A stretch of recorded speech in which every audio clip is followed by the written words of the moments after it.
شاہ عبدالعزیز دباغ رحمۃ اللہ تعالیٰ علیہ اپنے مریدوں سے فرمایا کرتے تھے کہ اگر تم پکے نمازی بن جاؤ نا، تہجد گزار ہو جاؤ، تو میرے پاس آنا جانا چھوڑ دینا۔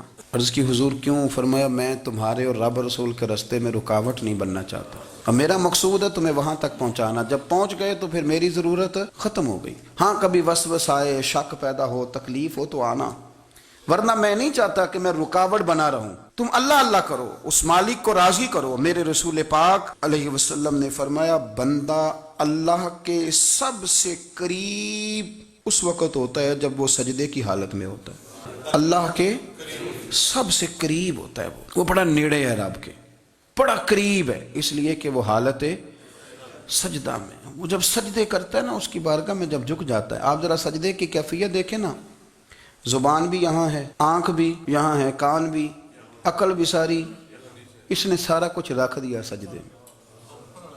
آپ وہ کبھی پیچھے جائیں تو دیہاتوں میں کہا جاتا تھا ناک سے نکیریں نکالو، بہت بڑی سزا ہوتی تھی نا، ناک سے نکیریں نکالو، بڑی سزا ہوتی تھی۔ تو اس نے کہا مالک مجھے کسی نے کہا نہیں، پر دیکھنا میں نے رکھ دی ساری عقل سجدے میں، اور رکھ کے کہا کیا؟ سبحان ربی یا اللہ، اللہ میں پست ہوں تو اعلیٰ ہے، اللہ تو میرا رب ہے اور تو سب سے اعلیٰ اتنا۔ اور فرمایا جب یہ اس کیفیت میں ہوتا ہے تو پھر یہ اپنے رب کے قریب ہوتا ہے۔ صلاح الدین ایوبی بزرگ سے ملاقات ہو گئی، بیت المقدس پر قبضہ تھا عیسائیوں کا، تو صلاح الدین بڑے پریشان تھے۔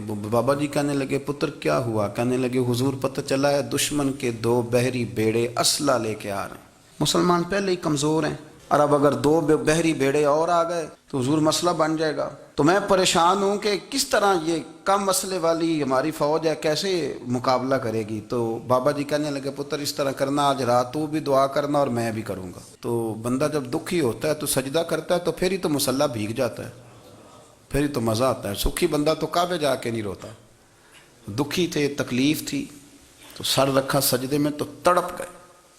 اور وہ بابا جی کہتے ہیں میں مسجد آیا تو صلاح الدین چیخے مار کے رو رہا تھا اور کہہ رہا تھا مالک میں کوئی اپنی شان کے لیے تو نہیں نہ لڑ رہا، اللہ کو میں کوئی قبضوں کے لیے تو نہیں لڑ رہا، مالک تیرے لیے لڑ رہا ہوں، مجھے بے آبرو نہ کرنا، میری مدد فرمانا۔ کہتے ہیں میں آیا تھا کہ مسجد میں دعا کروں گا، پر صلاح الدین ایوبی کو روتے دیکھا تو میں لوٹ گیا۔ تو سویرے صلاح الدین ملے تو بڑے خوش تھے۔ میں نے کہا پتر کیا ہوا؟ کہنے لگے حضور وہ بحری بیڑے 2 آ رہے تھے نا اسلحہ لے کے، دونوں ڈوب گئے پانی میں۔ تو بابا جی کہنے لگے صلاح الدین وہ پانی میں نہیں ڈوبے، وہ تیرے آنسوؤں میں ڈوب گئے، وہ غرق ہو گئے۔ وہ جو تو نے مسلح بات کیا تو وہ تیرے آنسوؤں میں ڈوب گئے، وہ غرق ہو گئے، وہ تباہ، اتنے قیمتی تھے تیرے آنسو کے بہا لے گئے دشمن کے بحری بیڑوں کو۔